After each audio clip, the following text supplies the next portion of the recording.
Assalamualaikum warahmatullahi wabarakatuh. Waalaikumsalam warahmatullahi wabarakatuh. Jamaah Istiqlal, hari ini kita akan membahas satu program besar kemanusiaan, Winter Survival on Palestine, donasi Masjid Istiqlal goes to Palestine. Masjid Istiqlal mengajak masyarakat Indonesia untuk ikut meringankan beban saudara-saudara kita di Palestina dalam rangka menghadapi ancaman musim dingin di wilayah mereka yang mereka hadapi dalam keadaan yang sangat memprihatinkan. Istimewanya bahwa program ini akan menghantarkan langsung bantuan yang disalurkan melalui jamaah Masjid Istiqlal ke lokasi di Palestina. Bersama kami sudah hadir dua narasumber hebat kita. Yang pertama adalah Kiai Haji Dr. Bukhari Said At-Tahiri LCMA. Beliau adalah Kepala Bidang Penyelenggaraan Peribadatan Badan Pengelola Masjid Istiqlal. Yang kedua adalah Bapak Tegar Sangga Berkah. Beliau adalah Direktur Eksekutif Baitul Mal Muamalat Indonesia. Gimana Bapak-bapak? Berdua? Baik kabarnya? Baik, alhamdulillah. Baik. Ini kita akan membahas satu permasalahan yang membutuhkan konsentrasi bagi kita semua, karena bagaimanapun juga saudara-saudara kita ini betul-betul dalam keadaan darurat, membutuhkan perhatian dari seluruh saudara-saudaranya di dunia untuk mereka bisa melewati musim dingin ini dengan selamat. Langsung saja saya sampaikan pertanyaan kepada Pak Kiai. Ini Pak Kiai, qadarullah pernah tinggal di daerah yang dekat dengan Palestina, yaitu di Mesir selama bertahun-tahun. Ini seperti apa gambaran yang dialami oleh saudara-saudara kita di Palestina bila menghadapi musim dingin tanpa persiapan seperti halnya saat ini, Pak Kiai? Ya, Assalamualaikum warahmatullahi wabarakatuh. Waalaikumsalam. Kaum muslimin dan muslimat rahimakumullah. Musim dingin di wilayah Arab, ya, termasuk Palestina. Palestina ini hampir sama situasi cuacanya dengan Mesir. Ya, dimana kalau musim dingin itu kita masing-masing kita ya perlu tempat perlindungan, ya, artinya rumah, ya, rumah. Kemudian kita perlu pakaian tebal, pakaian dingin, jaket, selimut, gitu ya. Di situasi yang damai saja kita berada di rumah, kita punya jaket, kita punya selimut, itu kita masih terasa dingin dan terasa susah. Artinya karena kita setiap keluar rumah kita harus pakai pakaian tebal, dan pakai pakaian tebal dalam waktu yang berbulan-bulan itu capek. Ada rasa capek itu. Sehingga kita pingin rasanya segera keluar dari musim dingin, kita bisa pakai pakaian tipis lagi. Itu keadaan kita di Mesir, dan musim dingin di sana memang tidak sampai ke 0 derajat. Tapi paling yang pernah saya alami selama di sana itu paling rendah itu 4 derajat.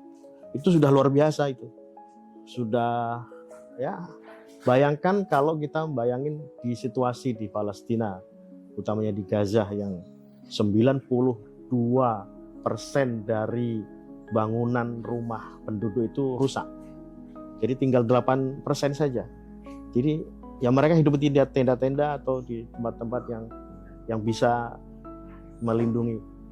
Tidak terbayangkan ya kalau dalam musim dingin, apalagi nanti ini sekarang November, Desember, Januari di puncaknya dingin seperti apa. Dan kalau kita lihat di wilayah sekitar di Arab itu, musim dingin di sana itu kayak musim hujan kita di sini. Banyak musibah itu di musim dingin.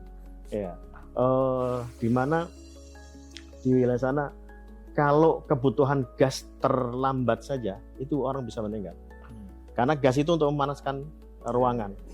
sementara ruangan yang bisa panas itu ternyata bisa berakibat menjadi musibah, menelan korban. Jadi ini perlu kepedulian kita sebagai sesama muslim, yang dikatakan al-mu'minu lil mu'mini kal bunyan yashuddu ba'duhum ba'dha, bahwa kita sama muslim itu seperti satu bangunan yang saling mengokohkan, dimana kalau ada bagian atau pondasi atau tiang yang salah satunya lemah, bangunan itu bisa jadi lemah, dinamakan dengan misalnya rusaknya satu tiang pun bangunan bisa roboh. Saya kira itulah yang mungkin kita perlu menyadarkan diri kita dan sekeliling kita, mari kita peduli pada Palestina.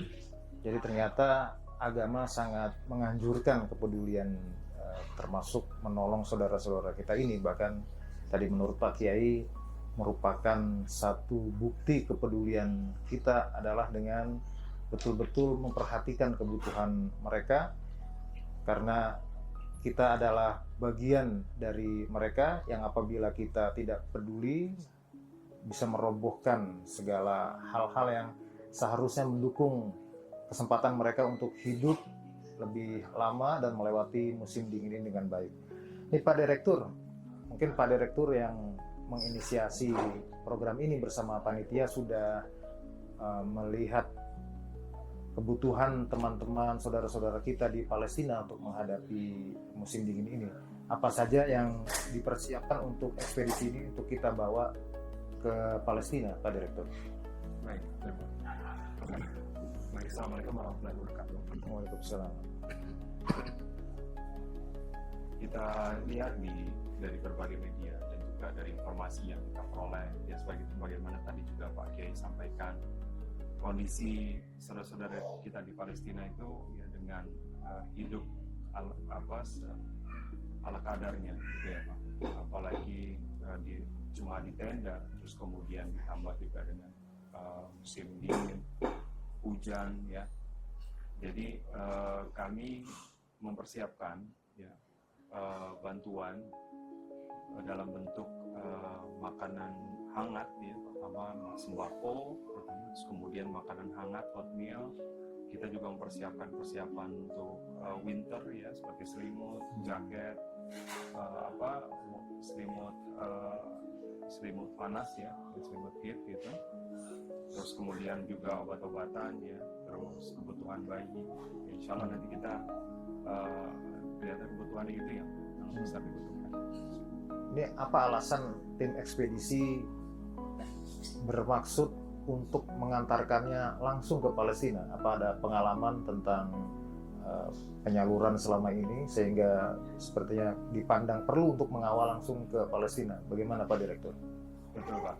Jadi alhamdulillah kami dari Baitul Mal Muamalat kami secara rutin mengirimkan bantuan kepada Palestina sudah beberapa tahun terakhir ini, dan kami juga di awal tahun ini, tahun 2025 itu sekitar di bulan Maret, ya, kami mengirim ekspedisi pengiriman bantuan untuk menyampaikan bantuan secara langsung pada saudara-saudara kita di Palestina. Jadi Pak Kiai, kenapa kita membuat program ekspedisi ini? Pertama, secara khusus kita melihat kondisi Palestina ini bukan kondisi yang biasa. Ini udah kondisi kejadian musibah kemanusiaan yang sangat ekstrim, yang dimana di situ kita tadi butuh banyak kerjasama, butuh banyak persatuan untuk membantu saudara-saudara kita di sana. Nah, kemudian kami juga melihat kalau kehadiran kita ke sana, satu, kita mengawal langsung bantuan itu sampai, gitu ya. Walaupun kita selama ini melakukan pengiriman, gitu ya, kita bekerja sama dengan lembaga-lembaga internasional, gitu ya. Nah, kita akan lebih firm, lebih nyaman, dan juga lebih baik, ya, kita bisa melaporkan kepada saudara-saudara kita di Indonesia, ya, para donatur, ya, para yang para orang-orang baik yang telah memberikan sumbangan, ya laporan-laporan kita bisa sampaikan secara langsung. Dan yang ketiga, kita ingin membuktikan, menunjukkan kepada dunia dan khususnya kepada saudara-saudara kita di Palestina, Ustaz, Pak Kiai, kita ingin menunjukkan kepada mereka bahwa kita hadir dari Indonesia, dari Istiqlal, dari BMM, gitu ya. Kita hadir memberikan bantuan, perhatian, ya, kemudian memberikan support, dorongan moral ya secara langsung kepada mereka. Itu yang kami harapkan, Kiai. Jadi kami ke sana itu bersama dengan Istiqlal, bersama dengan juga mitra yang lain adalah kita benar-benar pengen memberikan itu. Jadi bukan hanya bantuan fisik, tapi juga bantuan moral. Jadi menarik juga untuk melihat apa alasan BMM menggandeng Masjid Istiqlal untuk sama-sama mengawal bantuan ini langsung ke Palestina.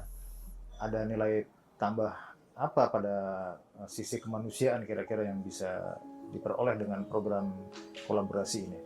Ya. Betul, Ustaz. Jadi Istiqlal ini kita mengenal sebagai ikon mercusuarnya umat Islam Indonesia. Ya, dari kita semua kecil gitu ya, dari saya kecil, Istiqlal itu betul-betul ada di hatinya umat Islam di Indonesia. Jadi bersama dengan Istiqlal kita bisa menyampaikan bantuan kepada Palestina, itu betul-betul bisa menggambarkan bahwa memang umat Islam Indonesia ini hadir, bisa memberikan bantuan melalui Istiqlal. Selain itu Istiqlal juga sebuah bukan hanya masjid tapi juga sebuah komunitas ya, persatuan umat Islam yang menjangkau dan bisa merangkul seluruh umat Islam di Indonesia. Jadi itu pun juga jadi sebuah nilai strategis buat program ini ya, sehingga bisa memberikan bantuan yang lebih maksimal kepada saudara kita di Palestina. Dari sisi Istiqlal juga menarik untuk menanyakan ini kepada Pak Kiai. Ini apa alasan Istiqlal menyambut ajakan kolaborasi ini? Apakah selama ini Istiqlal juga melakukan hal-hal serupa sehingga kemudian ingin memperlihatkan kepada masyarakat Indonesia bahwa kepedulian Istiqlal melampaui apa yang selama ini dikerjakan, atau ada hal lain Pak Kiai seperti apa? Iya, jadi Istiqlal sudah beberapa tahun lah mengumpulkan dana untuk Palestina itu sudah dari dulu. Dan pada krisis terakhir ini juga Istiqlal sudah 2 kali mengirim bantuan ke Palestina, tapi melalui pihak lain dan kita tidak ikut ke sana. Nah ini tawaran dari BMM ini menarik juga karena kita juga ingin menyaksikan sendiri situasi di sana ya, supaya jamaah Masjid Istiqlal itu juga mungkin lebih percaya untuk mendonasikan dananya untuk bantu Palestina melalui Masjid Istiqlal. Jadi gitu, ya ini kan ya akuntabilitas juga gitu ya. Betul. Kita juga ketika menyaksikan sendiri di sana seperti apa, kita bisa menjelaskan kepada jamaah yang belum ke sana bahwa ini loh situasinya memang betul-betul perlu dibantu. Saya kira dan ini tentu banyak cara lah untuk bisa sampai ke Palestina ya. Nah ini untuk kali ini kita kerjasama dengan BMM, kita menyambut baik dengan ajakan ini. Saya kira ini sangat positif untuk kita semua. Jadi seperti apa Kiai bentuk dukungan Masjid Istiqlal terhadap ekspedisi ini? Iya, kita mengumpulkan donasi kemudian kita serahkan kepada BMN untuk dibawa bersama ke sana dalam bentuk-bentuk yang sudah disepakati gitu ya. Saya kira ini lebih baik lah ya, sudah konkret gitu ya, lebih konkret nyata gitu ke sana. Walau yang kemarin juga konkret, tapi ini kan lebih konkret lagi. Bentuknya tadi sudah disebut obat-obatan ya, pakaian pakaian dingin gitu. Saya kira memang itu yang sangat dibutuhkan oleh mereka. Ini Pak Direktur, dari pihak panitia penyelenggara ini, masyarakat tentu ingin mendengar keterangan bagaimana rencana dan jalur ekspedisi ini. Ya, tentu dalam keadaan keamanan yang tidak menentu, dibutuhkan strategi yang baik agar bantuan ini sampai dengan baik kepada saudara-saudara kita di Palestina. Baik, jadi kita program ekspedisi ini kami rencanakan dan kami rancang sudah cukup lama. Kemudian ya, kami juga melakukan berbagai macam kajian, juga komunikasi dengan dengan relawan dan teman-teman kita yang memang sudah berada di sana, sambil kita juga pantau perkembangan berita, kondisi-kondisi terakhir seperti apa. Rencananya kami selama proses itu kemudian kami putuskan kita akan mengirimkan bantuan melalui jalur Jordan. Kenapa melalui jalur Jordan ini? Pertama karena dia relatif lebih mudah akses, paling tidak untuk masuk ke wilayah Palestina. Kalau kemarin kami sempat bahagia gitu ya, begitu mulai pada perdamaian, terus kemudian pintu Rafah dibuka, kita udah rencana mau ke Rafah karena supaya bisa langsung akses masuk ke Gaza. Tapi ternyata kemudian kelihatannya perjanjian damai itu dikhianati, terus kemudian pintu Rafahnya ditutup kembali dan semua nggak ada lagi bantuan yang bisa masuk secara resmi dari pintu Rafah. Ya, maka kemudian kami memutuskan untuk penyalurannya di Jordan. Jadi tetap di Jordan. Jadi di Jordan itu satu karena aksesnya ya bisa relatif lebih mudah. Terus kemudian di sana juga ada selain kita ke Palestina itu juga banyak pengungsi di wilayah Jordan.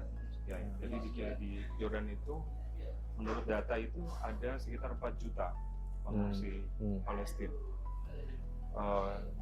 Di Rafah sendiri yang menurut data yang kami peroleh itu hanya 100.000. Jadi kita fokuskan ke arah situ. Jadi karena di situ juga banyak korban-korban perang dari Gaza yang kemudian di rumah sakit di Jordan. Jadi kita bisa juga menyampaikan ke sana.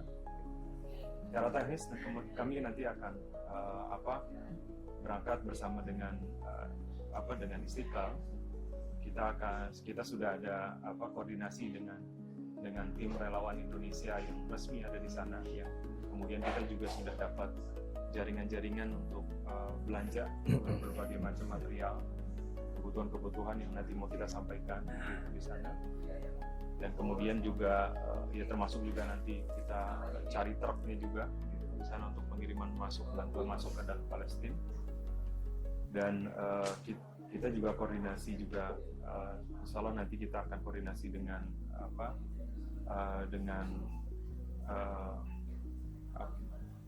dengan relawan, dengan lembaga-lembaga internasional juga yang ada di sana. Kita juga lihat bagaimana potensi kita supaya bisa masuk ke dalam Gaza. Jadi memang kita impian terbesarnya adalah bisa masuk ke dalam Gaza untuk menyampaikan secara langsung. Walaupun ini semua orang bilang ini sekarang hampir mustahil, tapi kita coba ikhtiar lah, Bismillah ya, mudah-mudahan Allah kasih jalan. Insyaallah gimana caranya supaya bantuan saudara kita ini bisa sampai ke sana. Jadi keterangan dari Pak Direktur ini sekaligus menjawab pertanyaan sebagian masyarakat, mungkin bagaimana mengantisipasi masalah keamanan dan tantangan di lapangan, dan alhamdulillah sudah terjawab. Lalu bagaimana masyarakat Indonesia bisa ikut berpartisipasi untuk ikut mendonasikan infak terbaik mereka di dalam membantu saudara-saudara kita di Palestina ini, Pak Direktur? Jadi saudara-saudara kami semua, para kaum muslimin dan muslimat di Indonesia, kita bisa bantu saudara-saudara kita di Palestina ya, melalui program ini.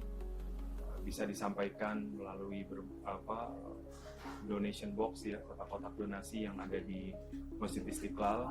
Mungkin kalau sedang sholat di Masjid Istiqlal dia bisa langsung masuk ke sana, atau bisa juga menyampaikan melalui bisa informasinya bisa didapat di landing page-nya Baitul Mal Muamalat. Ya di situ sudah kita tayangkan program ekspedisi Palestina ini bersama-sama dengan Masjid Istiqlal. Mungkin perlu juga kita terangkan dampak bagi saudara-saudara kita di Palestina dengan terkumpulnya donasi yang semakin besar, Pak Direktur. Insya Allah kita sekarang menurut informasi yang kami peroleh itu kondisinya memang sangat-sangat berat. Walaupun sudah damai, ternyata serangan itu masih terus terjadi. Gitu ya. Bantuan masih ditahan ya secara resmi. Jadi mereka itu sangat membutuhkan bantuan itu. Makanya kemudian semakin besar bantuan yang kita bisa berikan, itu akan sangat meringankan. Musim dingin yang berat itu, ya itu paling tidak dengan adanya selimut, gitu, dengan selimut yang jaket gitu ya, selimut jaket itu akan sangat membantu sekali. Jadi saya tuh kemarin agak bias kayak, yang saya lihat ada dapat di medsos itu video bagaimana tenda-tenda saudara kita di sana itu masuk air ya sampai hampir semata kaki gitu airnya itu, jadi basah semua.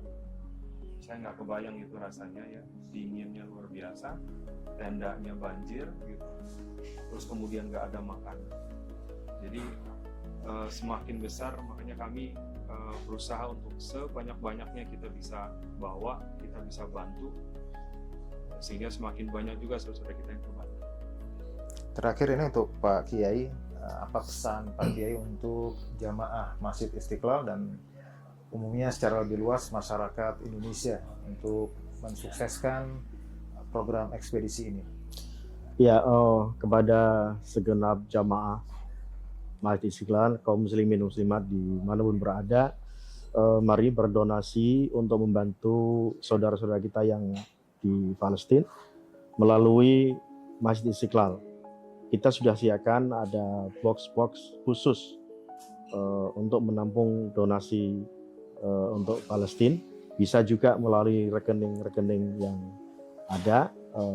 Kita ada di website kita dengan menyebut bahwa ini bantuan untuk Palestina. Insya Allah kita akan kumpulkan dan kita akan salurkan kepada yang berhak betul-betul ya, pada rakyat Palestina yang sedang menderita yang luar biasa ini.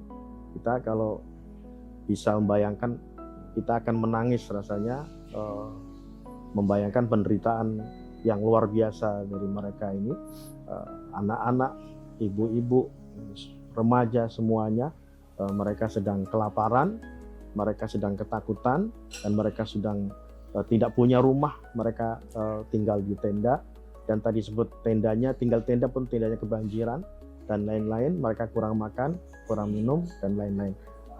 Mudah-mudahan ini menjadi amal baik kita yang masih sehat, yang masih sejahtera di Indonesia ini, dan himbauan ya, ada hadis mengatakan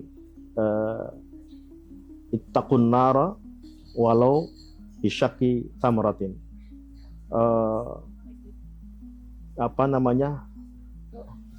Padamkan api neraka dengan sedekah, walaupun sedekahnya itu hanya separuh dari kurma, biji kurma. Artinya tidak satu biji kurma, tidak sempurna, hanya separuh saja. Itu artinya adalah bahwa anjuran kita untuk bersedekah, walaupun sekecil mungkin yang bisa kita sampaikan untuk bersedekah, itu akan memadamkan api neraka, memadamkan yang kira-kira kita punya kesalahan, kita punya ini, kemudian seharusnya kita itu terkena api neraka, ternyata kita padamkan dengan bersedekah itu. Utamanya sedekah itu kita berikan pada orang-orang yang memang membutuhkan, orang-orang yang memang harus kita bantu sebagai sesama kaum muslimin, juga sebagai sesama manusia. Jadi ini juga misi kemanusiaan dan misi ukhuwah basyariyah dan ukhuwah Islamiyah. Terima kasih Pak Kiai, Pak Direktur. Jamaah Masjid Istiqlal, marilah kita tunjukkan dengan sungguh-sungguh bahwa kita masyarakat Indonesia masih ada bersama saudara-saudara kita di Palestina. Kita selalu hadir untuk saudara-saudara kita di Palestina dan kita selalu konsisten dengan amanat Undang-Undang Dasar Negara Republik Indonesia yang selalu mendukung kemerdekaan negara Palestina. Dari Teras Sultan adalah satu spot yang sangat